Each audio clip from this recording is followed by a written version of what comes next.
ഞങ്ങൾ ആങ്ങളെയും പെങ്ങളെയും കൂടെ ഒരു കുളം കുടിക്കാൻ പോവാണ്. കുറച്ചൊക്കെ കുഴിച്ച് വെച്ചേക്കുവാണ്. കണ്ടല്ലോ, നമ്മളിതാണ് ഗൈസ് നമ്മുടെ കുളം. ഗൈസ് ഇതാണ് നമ്മുടെ കുളം. ഇതെങ്ങനെയുണ്ട് കുളമോ? ഞങ്ങൾ നമുക്ക് സിമെൻ്റ് ഇല്ലാത്തതുകൊണ്ട് നമ്മൾ ഈ വെള്ളം കൊണ്ട് തേച്ചേ ഇതാക്കി എടുത്തേക്കുക.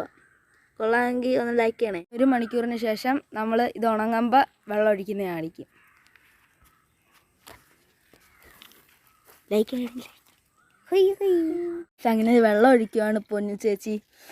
ഗൈസ് ഇതിനകത്ത് നല്ലോണം വെള്ളം നിൽക്കും കേട്ടോ. നല്ലപോലെ വെള്ളം നിൽക്കും. ഈ കലക്ക് വെള്ളമല്ല. പിന്നെ ഇനി ക്ലിയർ ആണോന്ന് അറിയണമെങ്കിൽ ഇത് അടുത്തൊല്ലം വെച്ച് കാണിക്കേണ്ടി വരും. ഇത് പെട്ടെന്ന് വെള്ളം ഒഴിച്ചുകൊണ്ട് ചെറിയൊരു ക്ലിയറിന് വ്യത്യാസം ഉണ്ടെങ്കിൽ പക്ക സാധനമില്ലയോ. ഇനി ഇതിനകത്ത് ഇടേണ്ടത് ഞങ്ങൾ ഇതിനിടാൻ പോവാണ്. മുഷിയല്ല, സോറി, ഗപ്പി ഇടാനാണ്. ഇതിന് കുറച്ചും കൂടെ ഭാഗത്തായിട്ട് ബേസ്മെൻറ്റ് കെട്ടിയുള്ളതായിരിക്കും കേട്ടോ. അത് നമ്മളിനി അടുത്ത വീഡിയോയിൽ ഇടും.